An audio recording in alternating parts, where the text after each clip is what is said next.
Hey guys, it's your host Rashida Poonawala and welcome back to another episode of GSB Insights.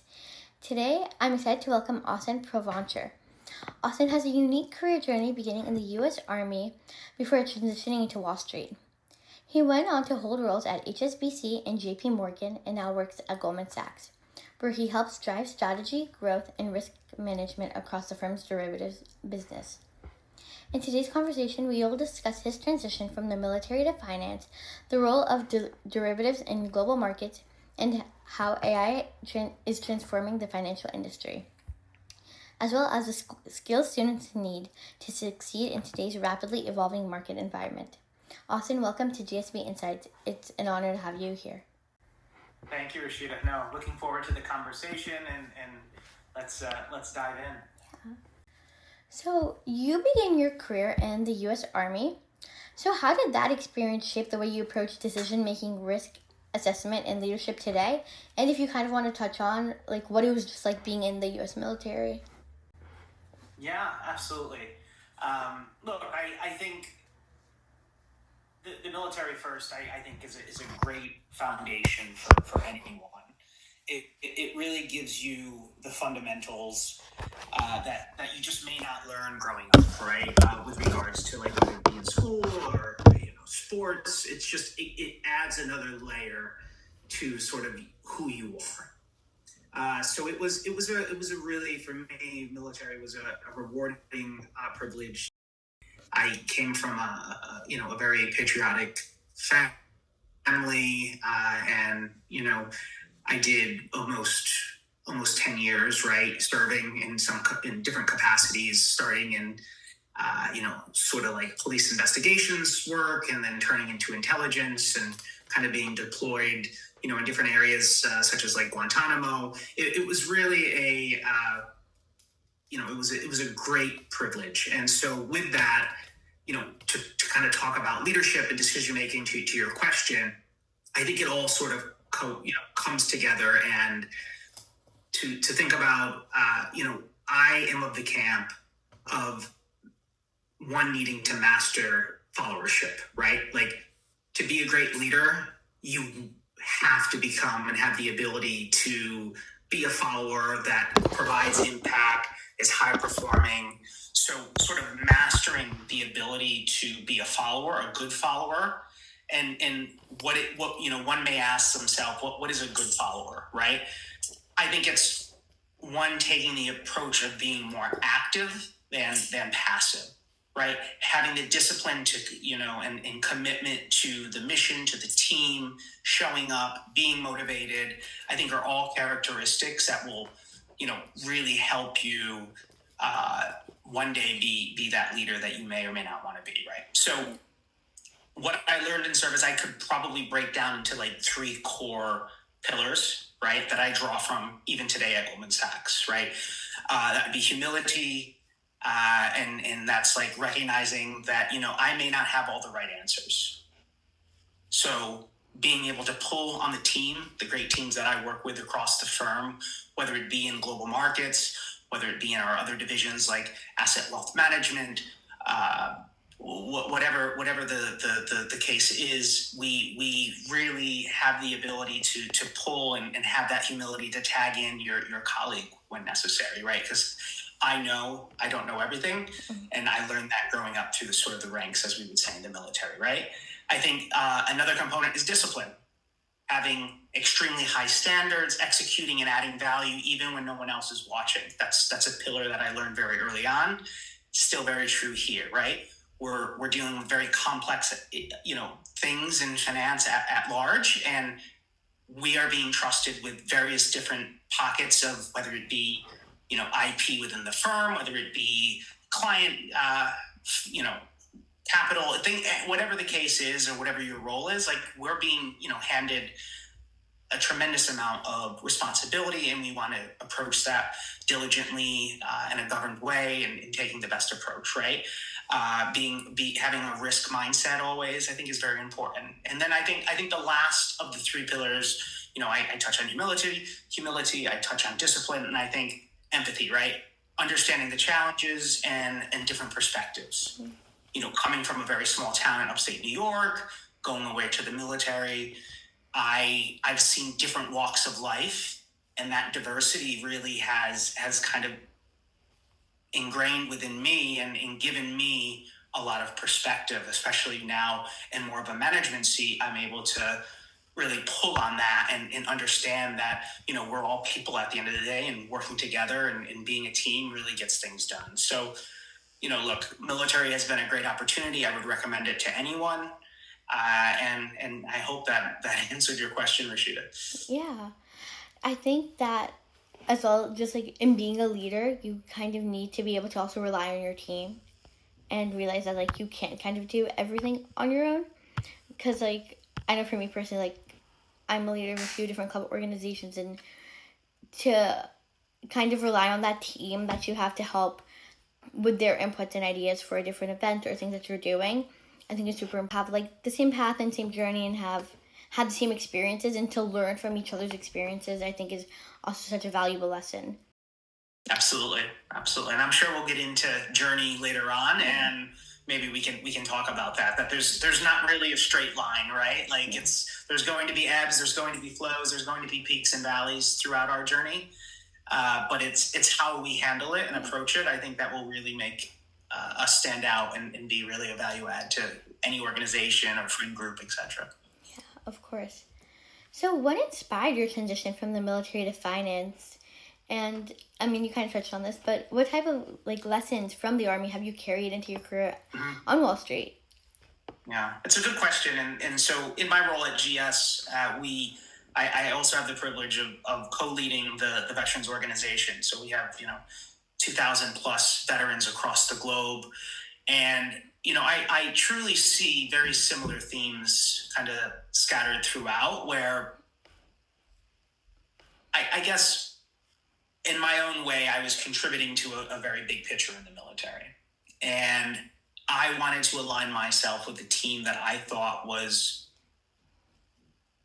performing at its highest levels, right? So I was like, okay, where in the Army or where in the military can I put myself that I am like part of like the most crucially needed and, most regarded, etc. And as I moved on through that career, I know that all the roles are most crucial and most elite and most value added. But to me, I wanted something that really challenged me, right? So I kind of aligned myself with investigations, intelligence, and I worked with some really great, organizations through that journey. And I was definitely operating at all-time levels, at least from what I thought, and obviously my leadership thought so, I'm sure too. And through that journey, as I was looking to transition out, I was asked what should be my next step. And honestly, like I said earlier, like I feel like many veterans just don't know what they want to do, right? Like we all get a class at the end of our service where we're like, hey, can do this program and it will help you transition. But, we don't know what we don't know, to put it simply. And for me, I did not know, but I knew I wanted to be part of a team that, again, operated at a level of excellence. And, I just whiteboarded what I thought excellence was, and where I could provide the most value add, and that I could make impact, and I could build a family.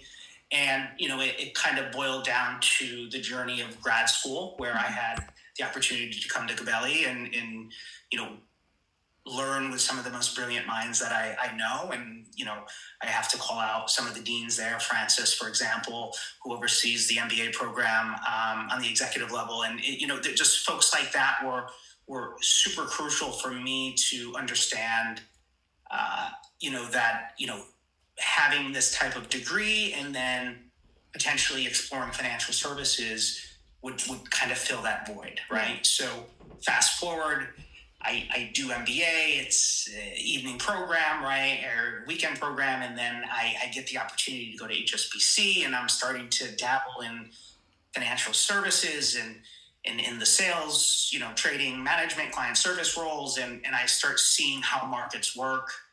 And then I start realizing, wow, I was a little nervous about maybe not getting those adrenaline rushes like I used to get in the military, right? But that adrenaline rush actually exists even on Wall Street, right? Because you're dealing in a fast market sometimes. Most times you're dealing with risky situations, complex situations, your adrenaline's high.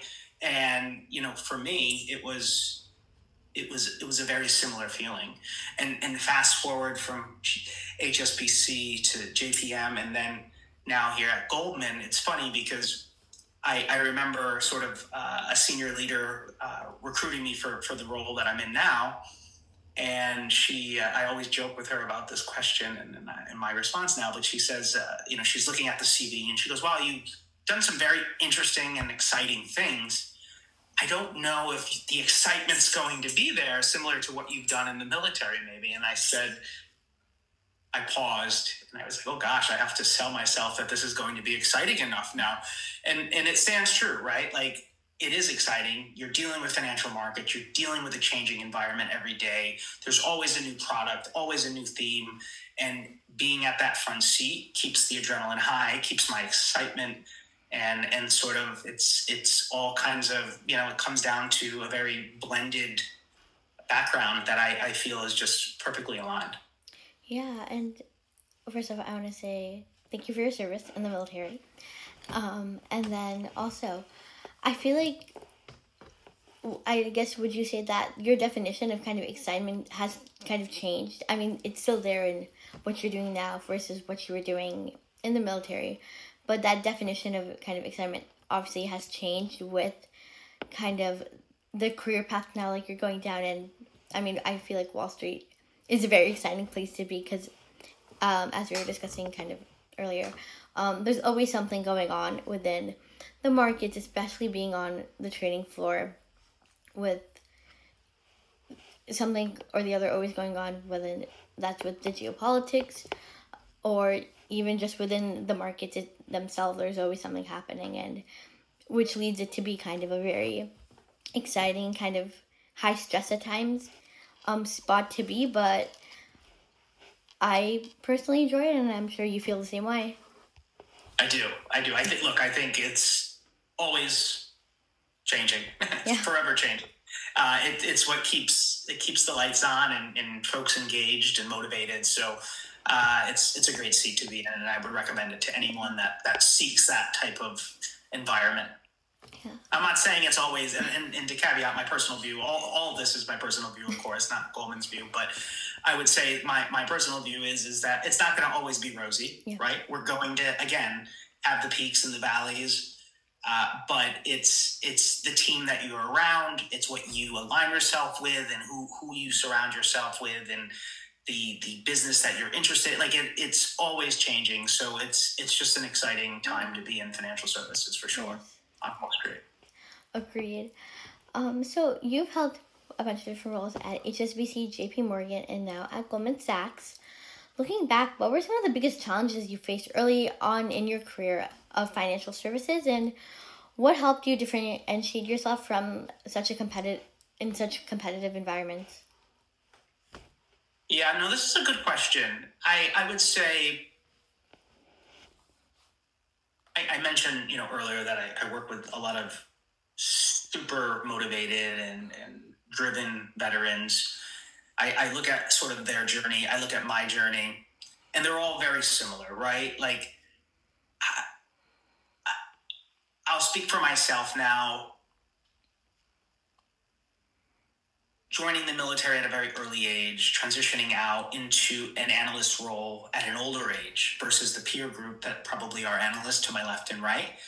It's you have to have some sort of it goes back to humility and resilience, right, and things like that. Like, you can't have an ego, to put it bluntly. You need to go in. You need to understand that, yeah, you've done some really cool things on the military side, but Wall Street and the financial world, corporate America at large, very different, right? Just because you're dealing with large amounts of data and on deployment with the military doesn't necessarily mean that it's one for one, right? And I learned that very early on. I didn't know what an FX swap was, right? Like, HSBC, I was on the fixed income side doing client service. And I didn't know what a lot of this was. And yes, I was in grad school, and yes, I had a finance background through schooling, but you really don't know until you know when you're in the seat and actually learning. So I think one was, I've always felt that I was behind the curve. So that's number one. And number two, I would say I was always very critical on myself because I didn't know things. Yeah. So the thought of being behind the curve, I was older in a seat at a junior level, and I was extremely critical on myself for that. And then not knowing what an FX swap was, not knowing what risk management looked like, not understanding the sales organization or how to sell or to do demos or whatever the mandate was at the time. So I would say, and I would say this to my peers, you have to, military peers transitioning, you have to, or even the Belly students transitioning into the corporate world, you have to enjoy the ride. Don't rush it. Each one of my stops was a layer in my foundation, right? I mean, I talk about foundation earlier, like HSBC was a layer, JP Morgan was a layer, Goldman's a layer. Things that I'm doing at Goldman are multiple layers, right? Like that's who makes us who we are.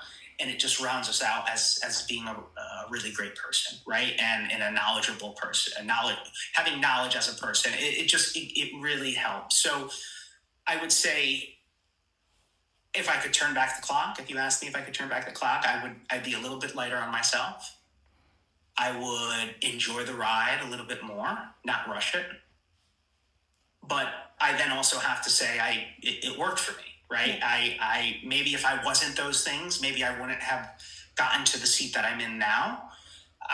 But it was, it was a stressful time, and it's paid off, I think, at least in my eyes. And I hope I show that, become a leader, like that. All those things that I mentioned, I think will really help you round out as a person.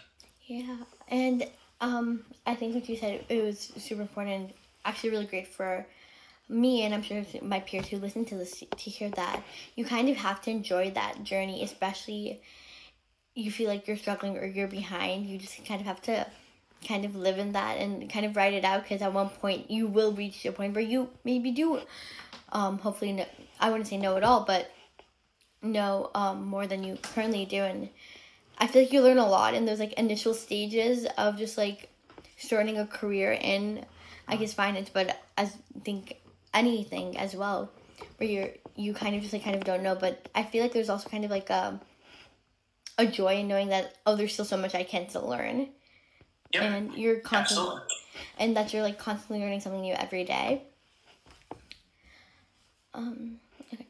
So today at Goldman, you are operating at the intersections of market strategy and execution. Can you walk us through your role and what a typical day looks like? Sure. So I've been at Goldman now, coming at the end of the year, it'll be close to 7 years, right? So when I transitioned over from JP Morgan, I was working just on one particular derivatives desk, helping with like management and trade management, they called it, sort of like helping the senior leaders of that desk with strategy, execution, controls, etc. And when I came to Goldman, I had a pretty clear mandate to help leaders in the flow derivatives, the structured product space, and the structuring space, where I would, or still do, advise and help support the senior leaders of the firm within those businesses with strategy, with decisions that are maybe a little bit complex, and they need help with steer and guidance. So a large amount of my current day-to-day is strategy. I would say there's a great focus on what we would call maybe like product dev, where we look at new products, and I will help, and it kind of coincides with strategy, of course, but kind of help handhold the various initiatives across the various teams on, whether it be a new asset class or a new thematic sort of strategy where the desk is looking to do business. So they seek someone that is able to steer, and to help bring results, right? So I would, it comes down to strategy, some of the financials too, right? So I'm doing a lot of like financial reporting and understanding what the businesses are doing and reporting them up the chain to executive office and beyond. And then, another part is probably the reg side, right? And kind of understanding where we are in the regulatory space. And we have some great reg teams and legal and compliance teams, so working together with them and making sure we're obviously within the guardrails and that we're good from like a derivatives perspective. Yeah. Before I kind of ask my next question, do you mind explaining what a derivative is and what that means in terms of trading? Sure. So, look, a derivative is we could also call it an option, right? It's basically an underlying of an asset. We can call it that, right? And folks will take a view for a few different ways when leveraging a derivative, right? Like, so one would be risk hedging, right? That's a huge part of it. So investors, governments, businesses, things like that, folks like that will have the ability to transfer unwanted risk to a party willing to bear it, right? So an example here would be an airline will use fuel futures, a fixed price for jet fuel at a maturity maybe later on, the month, the year, etc. So they're protecting themselves, they're risk hedging a potential spike in oil prices, right? You can do that with currency, you can do that with single stocks, etc. So largest portion that, I think is, crucial is obviously the risk hedging. Yeah. And then there's also, other reasons, they can gain exposure to liquidity. There's capital efficiencies, so you can trade or gain, participants can gain exposure in a market class with maybe a fraction of the upfront capital because there's just such large amounts of volumes that are aggregated, right? So you can gain the exposure to liquidity, you can make the market, you have the upside of capital efficiency. And then there's also like the speculatory component of it, and then the arbitrage, right? Like maybe, you are able to buy in one market cheaper or less expensive and and maybe selling in another derivative market, and you could catch the spread there. But there's a large amount of reasons why we would want to trade derivatives. You see the backdrop of the global derivatives market increasing significantly with like different types of options, 0-day options. The exchanges are talking about extended trading hours. There's a lot of different flavors and different types of ETFs and things like that. Like, so everything is very topical right now. And, you can go on the different exchange websites and see volumes and how they're, kind of tripling and beyond and in future state as well, even projected out. So it's an exciting space to be in. Yeah. And the team is having a great time. Okay, so my final question is, for students interested in careers in trading, global markets, or digital assets, what skills and experiences will be most valuable in the years ahead? And are there any specific areas such as data analytics, AI coding, or market knowledge that you believe will set candidates apart? Yeah, what would I tell to my younger self, right? I would say,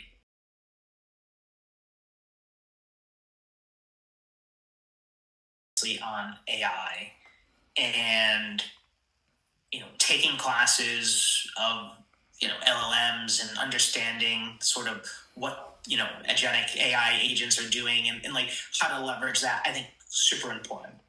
I also will say, personally speaking, the market knowledge I think is crucial, right? Understanding the fundamentals will really help you stand out in a lot of conversations. It will make you sound smart and educated and understanding and having a good conversation with the hiring manager. So understanding the market knowledge, having some AI / coding, and then obviously analytics, super important.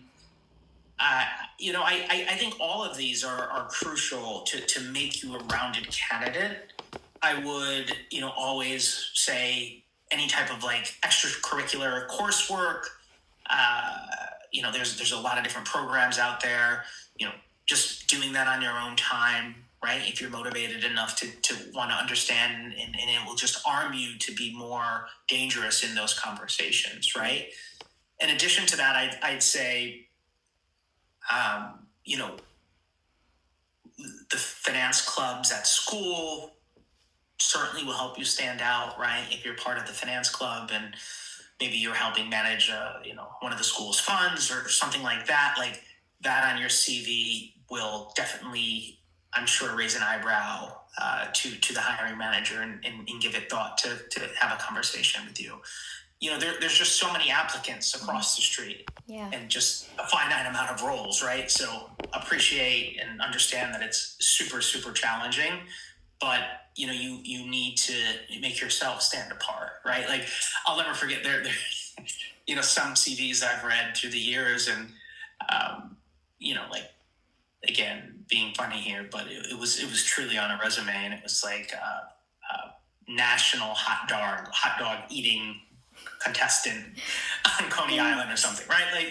Like some, again, I don't advise putting that on your resume, but it's stuck in my head, right? And something maybe smart like that on the resume may make you stand out, right? And just humanize you, because I feel like a lot of folks, or all folks, are using AI to write your resumes. So you need to now think about ways that will make it flag to the hiring manager or HR to at least get a conversation, right? Mm-hmm. And I am also a super strong believer of leveraging your network, right? Gabelli, Fordham, Fellow Ram. It's a huge network. That's obviously how you and I met, and I think it's in practice out there at large. It's a great community, right? At Goldman, we have a great deal of Fordham Rams, and I think they're always willing to help and lend a hand, no matter if it's a business conversation or more of a personal journey conversation. I think and I see that similar in the military community as well. The camaraderie is very similar, and it's great. So leverage your network, and then lastly, I would say is keep the soft skills up, right? I've seen many different classes of interns come in, and again, my personal view is we need folks with some soft skills, right? And I think that will be our competitive advantage as we get into even deeper AI. Yeah, for sure. Because we need communicators. We need people a robot isn't going to talk to us at a board meeting, right? We need a person. So you need to be able to then have EQ enough to read from AI, quickly translate that into speaking points, and then present, right? And I think those types of skills, those soft skills, will hands down make you stand out. Yeah, I think those are all really great points and important things to keep in mind, especially the part about making sure you have good soft skills, because especially with AI, AI can do a lot of the more I guess even technical stuff, make a DCF for you or something of that sort. But but it's so true that you need someone a human behind it all to kind of connect with the other person, to connect with the client or an investor, and kind of keep that human element. Exactly. That human in the loop, right? Yeah. Like what I said earlier, we still need connection in business. It's a people business, right? Yeah. We're dealing with large amounts of capital, and teams are investing. We need to have a human component of it. Yeah. And I agree. We need folks that have those soft skills to be able to execute and be operators. Yeah, of course. Well, those are all the questions I have today. Thank you so much for coming on the podcast.